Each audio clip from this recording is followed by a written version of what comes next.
Conservatives since 2019 have delivered extraordinarily bad government.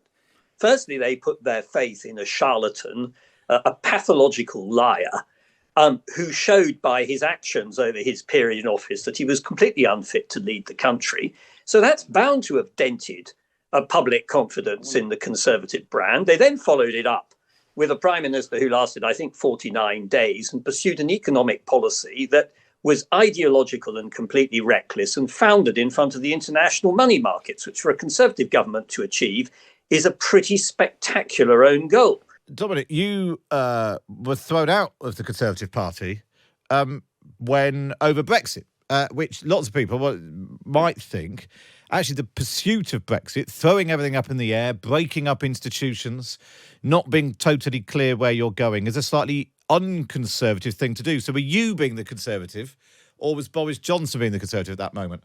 Well, I think I was being the Conservative. I rather agree with you. I think Brexit was a revolutionary act and very incautious. And it's not that you should never change things, but if you're going to bring about change as a Conservative, you have to think through the consequences.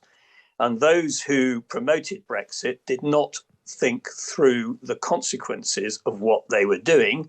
And that's contributed to some of the problems we have today.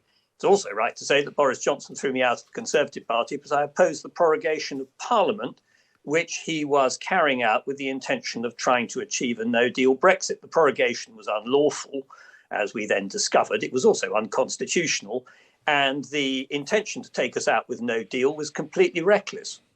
Not Conservative things to do at all. John?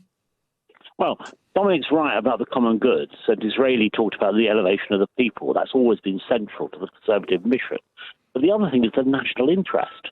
Conservatives that our nation, our people, and unfortunately, supranational institutions like the European Union and others have been invidious.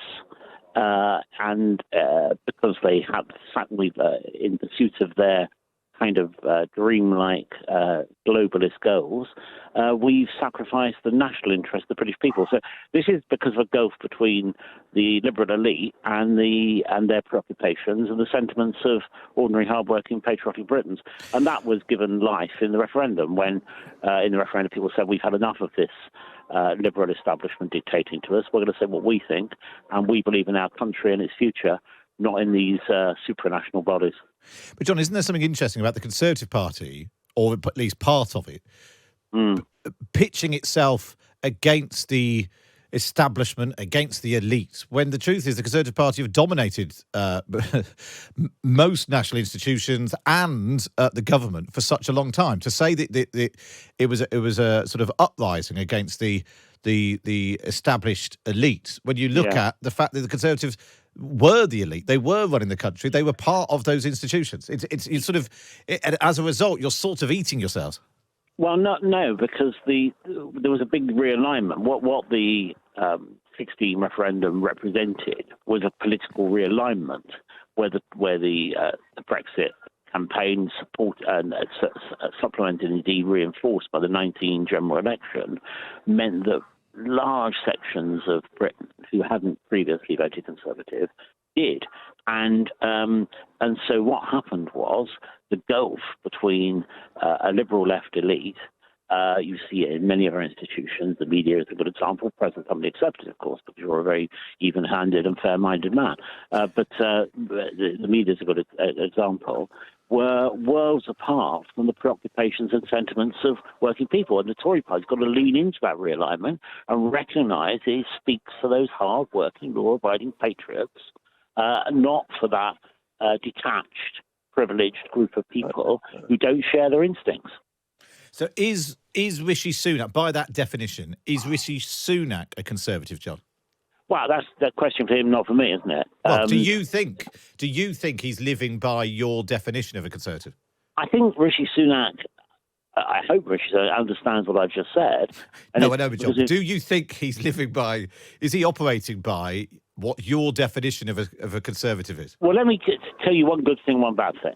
So today we've just issued a consultation on housing, And at last, what we're saying is that people in a locality that want social housing should have preference over people from outside. And by outside, I mean people largely from abroad. That's a very conservative thing to do. It reinforces people's sense of place, it reinforces family, it reinforces community. The government have just said that. I heard the minister this morning on the radio talking about it. Very sensible, very conservative. But if I then look at what we're doing on immigration, I wanted the immigration bill strengthened, and I fought hard to do so. And we put down amendments which will strengthen their ability to deal with illegal immigration. And by the way, we need to curb legal migration too. So in that area, the government needs to be more, not less conservative. And Dominic Grieve, where do you, looking at the Conservative Party now, I mean, at various points, your sort of wing of the party has been in favour. I mean, I'd argue it's sort of more out of favour now. Is it the case that Conservatives only win when they are more centrist, when they are, probably woolly, hand-wringing liberal elite types? What's your assessment of where your wing of the Conservative Party is? It's not a question of being woolly centrist elites. There are plenty of hardworking patriots who supported Remain because they thought that leaving was reckless, which is what it's turned out to be. And the Conservative Party, as a consequence at the moment, is shot to pieces. It's broken, essentially. It has sought to anchor itself in a right-wing movement where it will not be able to hold power and will lose it very badly at the next election. And it will only ever get back into office and power if it moves back to the centre, which it has abandoned. And Rishi Sunak's problem is that although I think his instincts for moving back to the centre are quite good, he's being prevented from doing so by quite a few of his colleagues, such as John. And I'm afraid that whilst John and I agree on some philosophical aspects of conservatism, it's quite clear from listening to him that he believes in pursuing policies which I'm afraid I just think are a complete dead end. John? Well, I think it was Margaret Thatcher. It may have been Keith Joseph. So the trouble with standing in the middle of the road is you get run over. And, the truth of the matter is that this kind of what you described as soggy centrism is not where the British people are. They want a government, as they proved in 2019, when they elected a Conservative government with a huge majority, that's patriotic, that believes in family, community, and nation. It's not that hard to work out. But, John, you say the country doesn't want soggy centrists. Why is the Labour Party, I mean, they don't come much more soggy centrist than Keir Starmer, on 42, 43, 45, 46, 47%, more than the Conservative Party and Reform put together? Maybe that is what the country wants.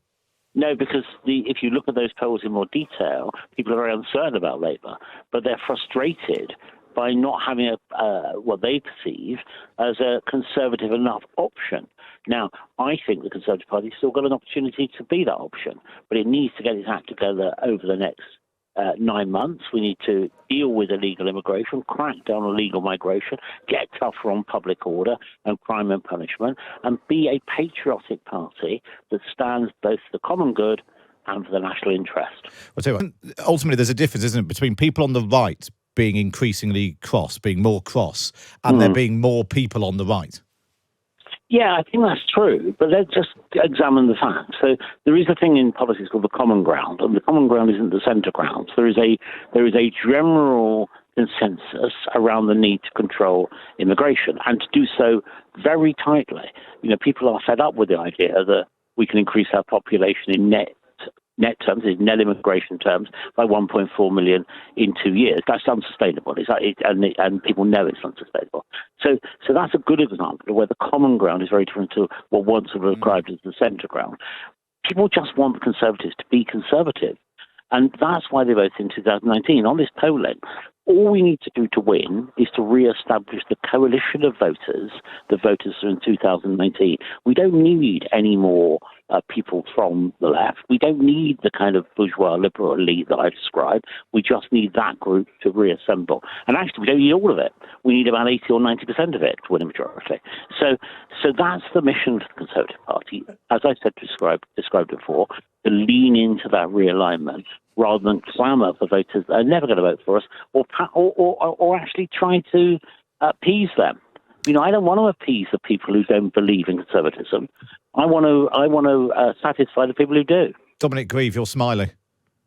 Well, the difficulty is that the Conservatives since 2019 have delivered extraordinarily bad government. Firstly, they put their faith in a charlatan, a pathological liar, who showed by his actions over his period in office that he was completely unfit to lead the country. So that's bound to have dented public confidence in the Conservative brand. They then followed it up with a Prime Minister who lasted, I think, 49 days and pursued an economic policy that was ideological and completely reckless and founded in front of the international money markets, which for a Conservative government to achieve is a pretty spectacular own goal. And now Rishi Sunak has the problem of picking up the pieces. And I'm afraid I think that John's just it's a fantasy to imagine that the people who voted in 2019 by simply saying we're going to have tough immigration policies are going to come flocking back. They've long ago abandoned the Conservative Party. Many of them hitched to it in 2019 because of Johnson's dishonest promises. And of course, fundamentally in all this is that Brexit has failed. It has not delivered any of the things that were promised by those who promoted it. It's a most astonishing thing. I cannot think of a single thing it has delivered as promised.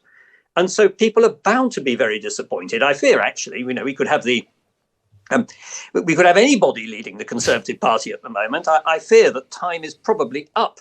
But what worries me much more for a party of which I was a member for 47 years is that I think that after the next election, if they lose, they're going to carry on into the wilderness rather than coming to their senses. And there is a need for a centre-right party which represents those values which at the start of this discussion, interestingly, John and I were able to share. But sadly, I know we the seem party to has have completely drifted abandoned. apart. I don't want you to fall out. Dominic Grieve, In the last year, roughly. former Conservative MP, Sir John Hayes, current Tory MP.